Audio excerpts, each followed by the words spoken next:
Bonjour à tous, c'est Valérie. Ce matin, je prends 2 petites minutes pour vous parler du reconfinement. Le téléphone sonne beaucoup, on ne sait pas trop ce qu'on a le droit de faire et ce qu'on n'a pas le droit de faire, alors on regarde. On regarde d'abord ce qui est interdit, comme ça ce sera fait, après on n'en parle plus. Il y a 2 choses qui sont interdites. La première, c'est malheureusement de vous recevoir à l'agence. L'espace compromis et signature, il est complètement fermé. On ne peut pas se recevoir tous ensemble à l'agence, les portes de l'agence sont fermées au public, ce qui n'empêche pas les agents immobiliers de travailler, mais voilà, on ne peut pas recevoir de public, donc on fait tout ça soit chez vous, soit par voie électronique. Le principal, c'est qu'on trouve des solutions pour continuer à travailler. Et puis, il est interdit de ne pas respecter le décret. Alors ça, c'est une phrase gouvernementale typique, mais voilà, donc on va regarder un petit peu en détail ce qu'il est dans le décret. Il est autorisé le fait de pouvoir se déplacer chez vous.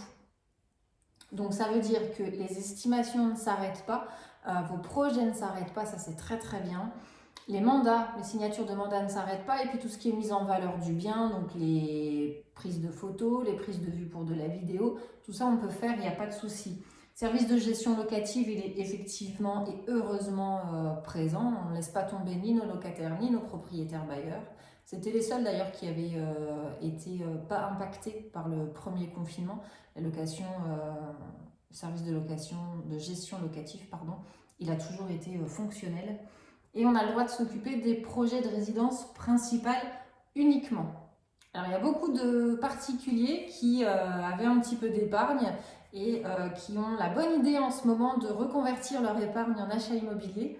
Alors c'est très bien, sauf que du coup c'est de l'investissement, c'est plus de la résidence principale, c'est de la résidence secondaire. Donc pour l'instant, on n'a pas le droit de visiter avec cette typologie de clients.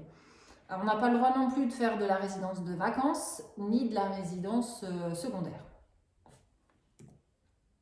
On refait le point concernant les visites, rapidement, parce que j'avais dit 2 minutes et je crois que je suis déjà en train de dépasser. On a le droit à 30 minutes par visite, par demi-journée et par logement. On ne peut pas visiter la matinée, pendant une matinée 2 fois la même maison, c'est interdit. Les visites groupées sont interdites, ça découle de la première ligne, c'est logique.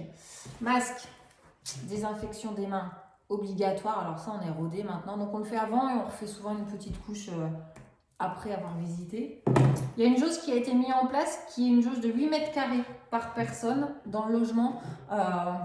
On a la chance d'être en campagne et d'avoir des maisons qui ont des tailles très correctes et raisonnables, donc on n'est vraiment pas embêté par la jauge dans notre secteur d'activité. Et puis, les portes et les fenêtres doivent être ouvertes par l'occupant. Donc, que ce soit le locataire en place ou le propriétaire, quand l'agent immobilier arrive avec ses clients, toutes les portes et toutes les fenêtres doivent être ouvertes. L'idée, c'est de pouvoir circuler librement dans le bien sans toucher quoi que ce soit. Voilà. Et enfin, vous cochez la case 11 de l'attestation. Voilà, vous savez tout, on continue à bosser, on vous accompagne, on est près de vous, on vous porte quand vous avez un petit peu le moral dans les chaussettes. Alors n'hésitez pas, voilà. Je vous souhaite une belle journée qui s'avère être super ensoleillée et je vous dis au plaisir de partager avec vous. Allez, à bientôt.